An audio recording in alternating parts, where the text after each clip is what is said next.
É um prazer enorme estar aqui com vocês, trazendo esse novo projeto da Agência de Inovação da UFRJ, na discussão de conteúdos pertinentes à propriedade intelectual, à inovação, à transferência de tecnologia e muitos outros, né? Então, espero que vocês todos gostem e acompanhem os nossos vídeos. Hoje a nossa conversa é com uma convidada muito especial, Gabriela Santos. Ela é mestre em propriedade intelectual e transferência de tecnologia para inovação pela UFRJ, advogada e consultora com experiência em propriedade intelectual e inovação, atuou por mais de 10 anos com gerenciamento de equipes e portfólios nas áreas de contencioso, civil e estratégico. Tem uma vasta experiência na área, né? Além de também ser sócia e fundadora de uma empresa, diretora de TT e PI na agência do UFRJ de inovação. Estamos aqui muito entusiasmados e felizes com a sua presença, Gabriela. Gostaria que você falasse um pouquinho mais sobre você, se apresentasse para a gente também, tá bom? Eu sou Gabriela Santos, sou advogada, atuo na agência UFRJ de Inovação desde 2018. Também sou assessora jurídica da Embrapi Cop. E na agência de inovação eu atuo na parte de transferência de tecnologia, da relação universidade-empresa, né, de contratos, contratos de parceria, de prestação de serviço, enfim, com toda a assessoria relativa à propriedade intelectual e inovação. Além disso, eu também tenho uma consultoria em propriedade intelectual e inovação. E assim, é um prazer estar aqui falando com vocês e, de repente, tirando algumas dúvidas ou falando um pouquinho desse universo. Como tem aproveitado o tempo de pandemia e quarentena? Bem, em termos de volume de trabalho na pandemia, eu acho que justamente por trabalhar com projetos de pesquisa e desenvolvimento e inovação, acabou que aumentou um pouco essa demanda, né? Aí o fato de você poder ter encontro virtual, né, ter reunião virtual, isso também aumenta a demanda, né? As pessoas começam a ter mais possibilidades de não precisar se deslocar e tal para tirar alguma dúvida ou para resolver algum assunto que antes da pandemia de repente estava pendente. Então, além das reuniões, né, que aumentaram bastante, eu na verdade consigo aproveitar o meu tempo todo praticamente trabalhando. Mas é um trabalho que eu gosto muito de fazer porque eu acho que é quase uma missão, né? Assim, você poder ajudar de alguma forma no desenvolvimento desses projetos tão importantes na universidade. Então, é um trabalho que é muito trabalho, mas é satisfatório. E em relação, assim, também à própria função da agência, né? Tiveram algumas modificações e isso também fez um aumento, né, de atribuições, enfim, e de demandas da agência. Quanto o curso de mestrado em rede do Profinit agregou para a sua trajetória e posição atual? Então, Raquel, o mestrado, ele consolidou, né? Eu já tinha uma experiência de muitos anos trabalhando na área de propriedade intelectual, no âmbito privado, né? Não tinha trabalhado ainda no setor público, mas já prestava serviços para universidades, instituições de ciência e tecnologia como consultora, né?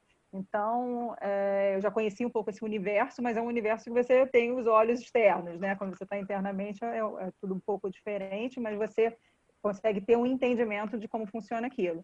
Mas o mestrado, ele foi primordial assim, para me aproximar mais da agência de inovação, porque eu a conhecia, né, superficialmente por fora, de fora, né, como prestadora de serviço, e acabou que o mestrado, eu conheci, né, as pessoas e conheceram também o meu trabalho, o meu perfil, e calhou de estar precisando, né, de um advogado e tal, e eu acho que foi assim, a oportunidade de poder contribuir também com a UFRJ aplicando, né, a minha experiência já de muitos anos na agência. Então, foi fundamental, tanto para essa aproximação, né, minha com a agência, e também com a Embrapi, porque inicialmente eu trabalhava para a Embrapi, depois fiquei auxiliando a agência, trabalhava só para lá e depois auxiliei a agência, e também para consolidar, né? Eu acho que consolidou a prática com a teoria, né? Porque no meu caso a prática veio antes da teoria, né? Pelo menos acadêmica, né? Então academicamente foi muito interessante esse mestrado, ainda mais sendo um mestrado profissional. Eu acho que teve tudo a ver.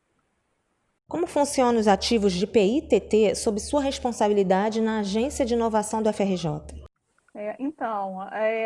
Os ativos de propriedade intelectual, né, sejam eles patentes ou software, né, o intuito de ter um portfólio, né, de fazer uma gestão de portfólio, de ter um portfólio, embora eu não seja gestora do portfólio diretamente, trabalho na área de transferência de tecnologia, como eu falei inicialmente, mas óbvio que tem uma interação com tudo, porque a gente precisa saber, né, como é que está esse portfólio para poder tentar transferi-lo de alguma forma para a sociedade, é justamente conseguir, né, fazer com que isso de fato aconteça. Né? A gente sabe que transferência de tecnologia não é algo trivial, é difícil, né, no Brasil e até em outros lugares também do mundo.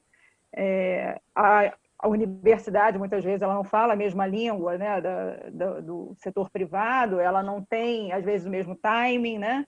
Mas eu acho que é para isso que estão surgindo de políticas públicas, como, por exemplo, o Marco Legal, que flexibilizou algumas situações e trouxe possibilidades também, outras possibilidades de se fazer de forma mais fácil, né, a transferência de tecnologia e essa interação universidade-empresa, né? Não só a transferência de tecnologia, mas a interação de universidades e empresas, né, o setor produtivo de uma forma mais geral, né, seja por parcerias, enfim.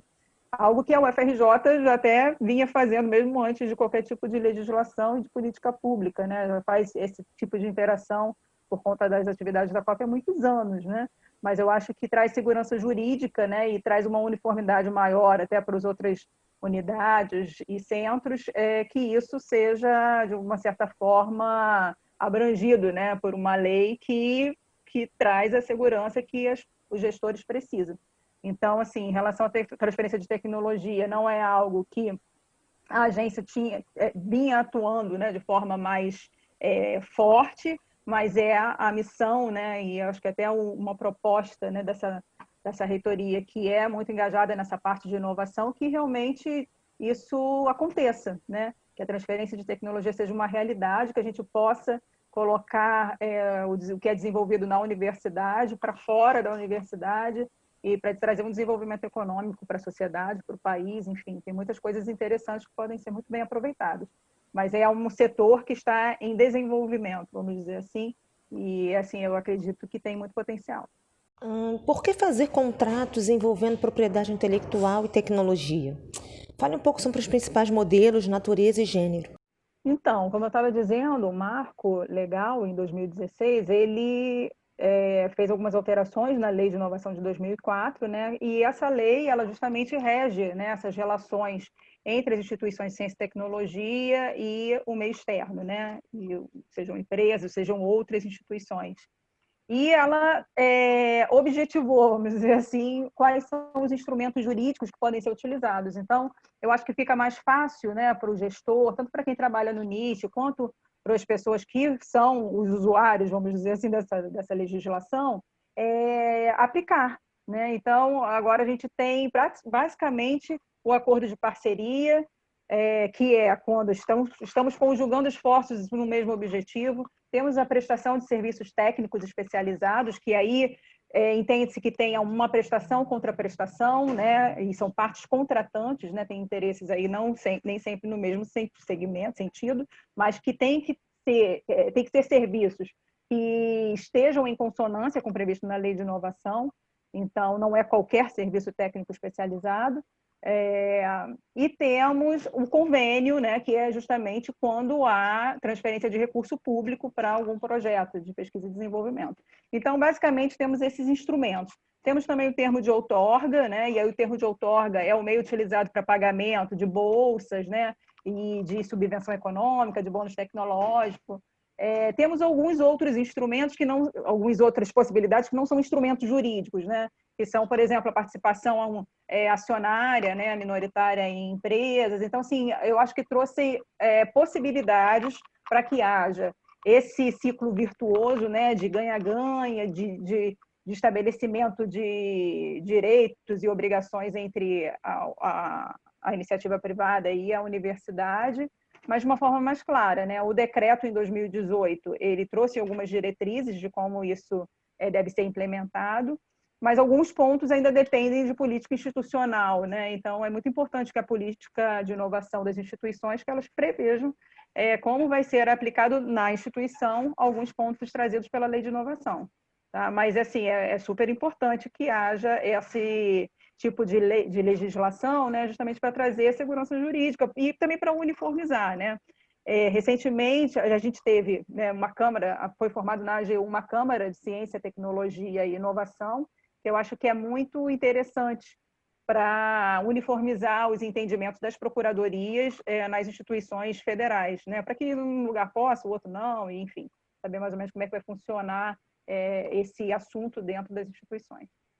Na sua opinião, o acompanhamento das mudanças de comportamento acelerada pela Covid evidencia a urgência da transformação digital por parte dos negócios e projetos de inovação?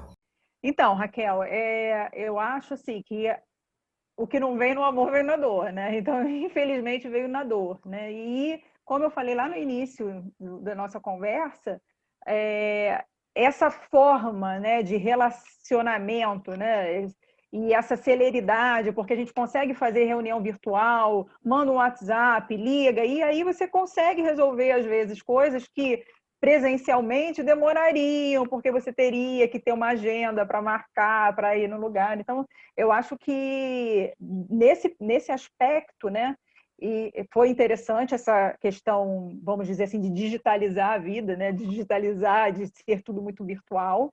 E os processos, né, eles estão sendo feitos de forma virtual também. A gente está implementando o SEI na universidade, que eu acho que vai ser essencial para a celeridade também, né, de tramitação dos processos.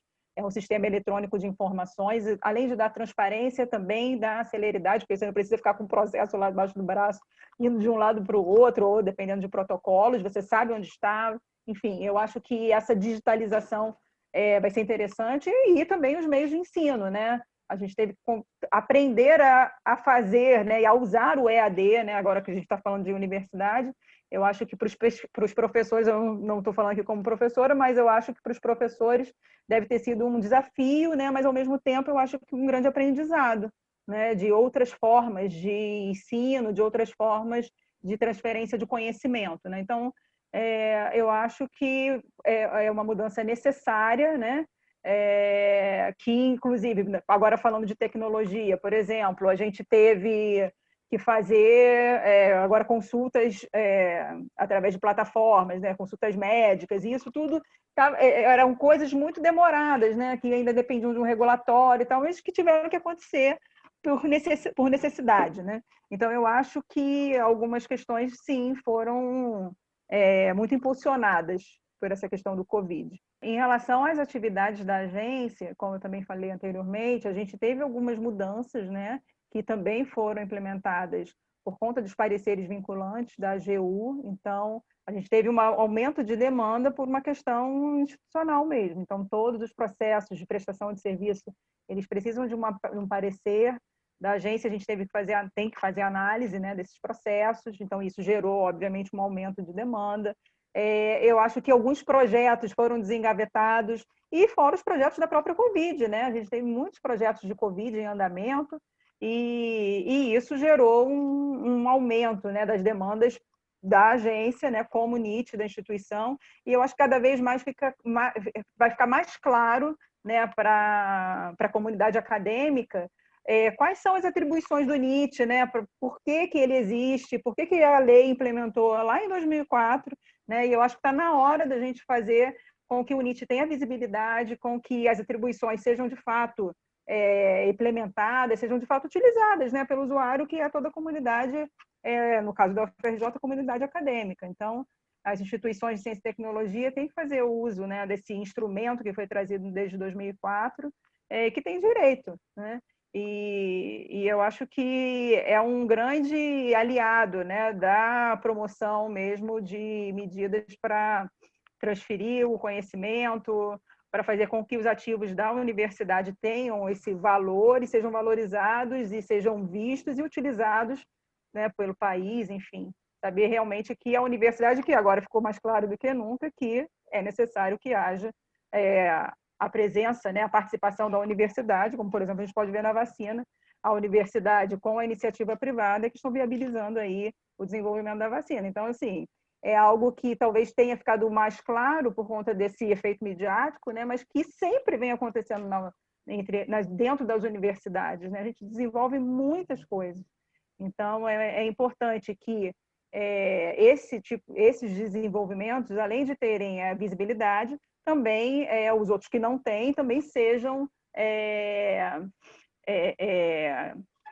adquiridos, né, que sejam também usados, utilizados pela sociedade, pela iniciativa privada, de alguma forma, desenvolvendo, né, isso. Bem, pessoal, é isso. Agradecemos a participação de todos, agradecemos a nossa convidada também. Aguardem os próximos vídeos. Até lá!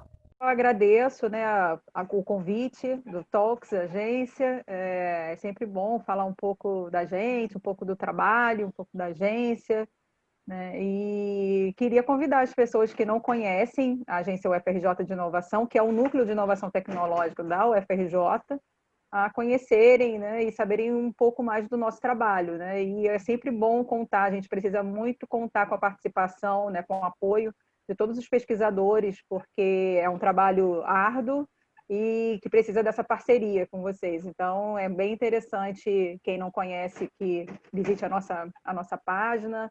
E se quiserem entrar em contato com a agência, nós temos o formulário de contato na página da agência, que já é direcionado para o agente de inovação ou para a pessoa adequada para o atendimento, dependendo da demanda. Então, e lá tem muita notícia, né, e aspectos interessantes relacionados à inovação, tanto na UFRJ quanto fora dela. Então, convido todos a conhecerem as nossas redes e o nosso site. E, mais uma vez, agradeço. E queria colocar aqui, assim, muito me honra poder contribuir com a UFRJ, porque eu acho que o caminho, né, para tudo, né, e para o desenvolvimento do país é através da ciência, tecnologia, e poder, de alguma forma, contribuir com isso é muito satisfatório para mim. Então, um abraço para todo mundo, obrigada.